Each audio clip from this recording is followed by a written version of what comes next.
Hola, buenas noches, gracias por acompañarnos en esta nueva edición del Lado Oculto. Hoy vamos a recibir a un queridísimo artista uruguayo-suizo, podríamos decirle, más uruguayo, que es el señor Claudio Tadei. ¿Cómo te va? Muchas gracias, ¿todo bien? Gracias a ti por acompañarnos, por estar aquí entre nosotros nuevamente. Gracias por la invitación. No, por favor, vení. Además, bueno, para quien no lo sepa, Claudio Tadei, más conocido como cantante, como compositor e intérprete, es también un artista plástico. Desde hace ya unos cuantos años, de hecho, comenzaron las actividades, si no concomitantemente, pero hace ya mucho tiempo, ¿no? Sí, en realidad siempre me gustó pintar, viene un poco también por mi padre, que era artista, pintor, y viene también un poco de familia, también mi abuelo, o sea, por parte de madre pintaba, mi abuelo por parte de padre era escultor, hay un poco una historia así, ¿no? Y de chiquito siempre iba al taller de mi viejo a tratar de robar algún pique y pintarle algún cuadrito así a las escondidas, y siempre estuvo esa pasión de la pintura. Hice la Escuela de Bellas Artes, hice 4 años, del 86 al 90, hice UTU, Pedro Figari con el maestro Raúl Rial. Acá, siempre tuve, pero todo tapado. A pocos metros, ¿no? La Escuela sí, Pedro Figari, acá, donde estamos ahora, claro. Y siempre fue medio como una cosa escondida, ¿no?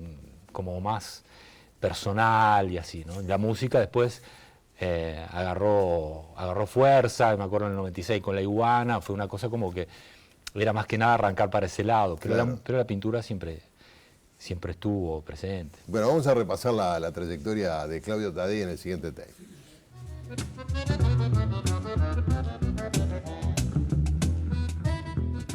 Claudio Tadei nació en la ciudad de Minas en 1966. Vivió en Montevideo hasta sus 3 años, cuando emigró a Suiza, donde permaneció hasta el año 1981. Reinstalado en Uruguay, ganó el primer premio en la categoría de solista Festival de la Paz en 1984 y desde 1986 su actividad artística se mueve entre la pintura y la música.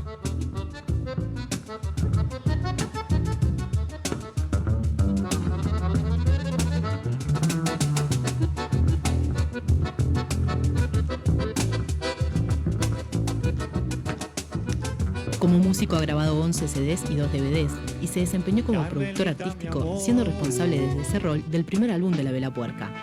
En 1987 fundó su banda Tadei Camarón Bombay, donde profundizó el soul y el funk, registrando éxitos como Estoy Contento Nena.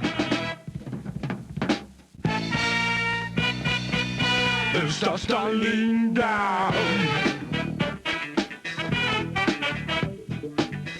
cada vez más. Bailar ese juego, muchacha inteligente. A finales del 2002 recibe la noticia de un problema grave de salud que lo lleva de vuelta a Suiza y regresa a la actividad artística unos 2 años después. Intuitivo es su CD y DVD más reciente, material que da testimonio de un proceso vertiginoso que terminó con la grabación de 13 canciones, 7 de ellas inéditas, instalaciones varias, 26 pinturas y 8 videoclips. Bueno, llegamos al Museo de la Tradición. En Televisión Nacional se lo pudo ver como conductor del ciclo Cuerdas y Vientos, y ahora está en Montevideo para exponer por primera vez sus obras como artista plástico en Galería Latina. Hoy en El Lado Oculto recibimos a Claudio Tadei. Porque hay que siempre decir, porque hay que buscar. No sé si tengo tiempo. Ahora, ¿cómo era eso que te escondías en el atelier, en el taller de tu padre y le dibujabas cuadros? ¿Le pintabas a los cuadros de él o hacías tus propios cuadros? No, hacía los míos también, pero cuando él no estaba, porque el taller lo tenía abajo, en donde vivíamos, iba a chusmear un poco y a veces me metía a pintar, así, a querer retocar un poco los cuadros. Él se daba cuenta, pero una vez me mandé una fea porque pinté mal un cuadro que ya estaba terminado y fui seguro a pintar con un color el ojo. Saqué el pincel así que lo usaba y era un colorcito piel, y voy a pintar el ojo de este personaje, pero del otro lado, de esos pinceles planos, ¿no? Sí. Del otro lado era azul. Entonces cuando tiro la pincelada así, veo esa mancha así, que bueno, lo único que hice es dejar el pincel y me fui. Y ahí fue el Ahí fue primer... que le puso candado. Ahí. Ahí sí, yo me fui de ahí, después al otro día me llama y siempre digo, jodiendo, que fue el primer, el decollo artístico, se le dice en italiano, Sí, cuando sí, hace despegue. el despegue, fue una buena patada en el que te dije al día siguiente, ¿no? Pero bueno, Sí, pero le arruinaste el cuadro. como quien le dice. arruiné el cuadro, sí. Bueno, pero en principio te dejaba Sí, sí. pintar sus lienzos. Sí, porque en realidad, o sea, yo iba donde, ¿sabes? Hay rojo, iba y pintaba el rojo, no es que me Claro, metía claro. y tal, y yo qué sé, era chiquito, tenía 30, 32 años, ¿viste? No, tenía, yo qué sé, 7, 8 años, una cosa así. Entonces, claro, es un lenguaje entre nosotros. Claro, pensás que eso a veces se plantea si se heredan determinado tipo de talentos. Más que se heredan, se maman, ¿no? Se viven como algo cotidiano, en tu caso, con tu padre, ¿no? Sí, sí, era así, siempre el ver, traía los cuadros, a veces se los ponía, yo qué sé, se almorzaba en la cocina y se veían los cuadros y se charlaba un poco, era un tema también de la familia, ¿no?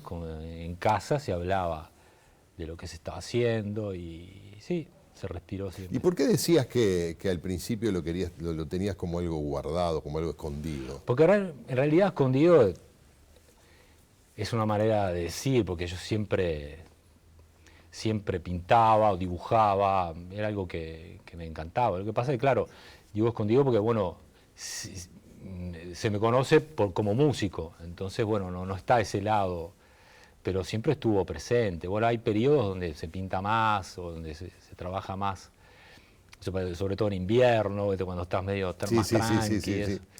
En cambio, el invierno en Suiza es más complicado. es más complicado.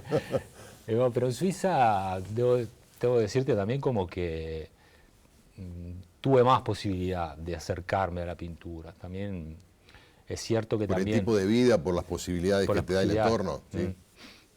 Las posibilidades y la verdad que sí, se acercó más. Y después empecé a investigar también porque me acuerdo en el 2006, 2007, en un concierto que llevé un cuadro para pintar. Claro, yo siempre veía que había músicos que tocaban y después invitaban a alguien a pintar. Y estaba bueno, ¿no? También en los años 70 se usaba, Claro. ¿no? Con la época de Flower Power y eso. Y me acuerdo que Dalí también había investigado algo de eso, escuchaba músicos de flamenco y él iba y pintaba mientras hacían el concierto. Eso. Y ¿por qué no hacerlo yo? Porque también yo no es que soy un talento, ¿viste? De hacer solos y Claro. eso. Y cuando hay músicos que hacen eso, entonces digo, para mí me entretengo haciendo algo. Yo Claro. me metí a pintar. Y ahí encontré que dibujaba haciendo ritmos, ¿no? Con la carbonilla. Claro. Y me veía como que estaba dentro de la música. Y lo que hacían los músicos influía en lo que estaba haciendo yo. Y entonces digo, vamos a probar a amplificar estas telas, a ver qué sonido, qué sale. Y ahí se empezó a dar todo. Empecé primero amplificando, después me gustó, es un pedal, que es la lupeadora, que con eso podés repetir el sonido, y con esas repeticiones se generan ritmos, sonidos. Repetías el sonido que habías registrado. Claro, que registrabas con las telas. Claro. Y pegando en el marco, clac, clac, clac, clac, clac, clac, clac, clac, tum, Claro. con los colores, mientras pintás, haces estas percusiones. O sonidos también, ¿no? Rascando Sí. la tela. Y bueno, es como entrar en otro mundo creativo. Sí. Y está muy bueno, porque estás todo el tiempo, entre que estás escuchando los músicos, estás pintando. Y a su vez estás haciendo algo que tenés que resolver. Sí, ahora, ¿estos cuadros que estamos viendo surgen de ese proceso creativo, Claudio? Sí, algunos, no todos, algunos son de taller, ese es de taller, pero por ejemplo, que está ahora, se ven como golpes, Sí. y esos son los golpes de percusión, cuando se está tocando es como una batería, para decir, ¿no? Ahí va, todos esos rojos, esos amarillos, y de ahí empiezan a salir las imágenes que después retoco, o rascando con puntas, con clavos, o lo que sea. Y ahí va, Ahí eso te- es una... ahí te- ahí eso te es una metiste en el performance. cuadro. Ahí va. Eso es ahí va, mientras ¿Y dónde haces eso? ¿Dónde se hacía esa experiencia? En los conciertos. Y ahora la última... ¿Pero de algún músico en especial, de algún músico amigo, iba así? No, bueno, el último concierto lo hice solo, que trabajé también con pistas miento, invité a Frank Salis, que es un tecladista que toca Hammond, a hacer, hicimos 2 temas juntos. Cuando lo hice en la sala Hugo Balso, invité a Nicolás Mora, con el bandoneón, y tocó el bandoneón y guitarra. Y siempre la idea es invitar a un músico talentuoso o un músico amigo, o que haya afinidad, claro, porque es muy libre. Lo que pasa es lo que pasa en el momento. Toco un escritorio donde dibujo, está todo amplificado. Entonces también lo que haces con el lápiz o si le pegás con el pincel en el tachito de agua, así. Y es como divertirse, está bueno. Es una... Estoy mirando, te escucho, te estoy escuchando atentamente, pero bueno, tengo el monitor atrás tuyo y más que me distraen, me atraen las pinturas. Estas últimas fueron en un museo que me dieron toda la parte de abajo del museo para hacer lo que quiera y llevar adelante un diario de una reseña, ¿cómo se dice? Reseña teatral de la ciudad de Bellinzona, en Suiza, que son 4 días que vas a ver teatro, estar por las calles, por todos lados. ¿Y qué hacía? Yo iba a ver estas obras teatrales o iba por la ciudad a ver qué pasaba. Y bueno, y en estas paredes pintaba lo que ocurría para mí, ¿no? Que puede ser también nada, pero era todos los días llevar algo. Puertas abiertas, la gente venía y hice esos trabajos. Y a su vez también a las 6, 7 de la tarde se hacía media hora de música con las telas. Y venía la gente al público. Todo creado en el momento, muy espontáneo y muy intuitivo. Bueno, maravilloso, por eso también te estimula la creación y, sí, y también te abre la cabeza. Es, ¿no?, un desafío, porque también vos decís, mirá si no se me ocurre nada. No se me ocurre nada, claro. Es como el payador. Claro. Algo tenés que encontrar para rimar. Sí. Vamos a hacer una pausa y seguimos conversando con Claudio Tadei.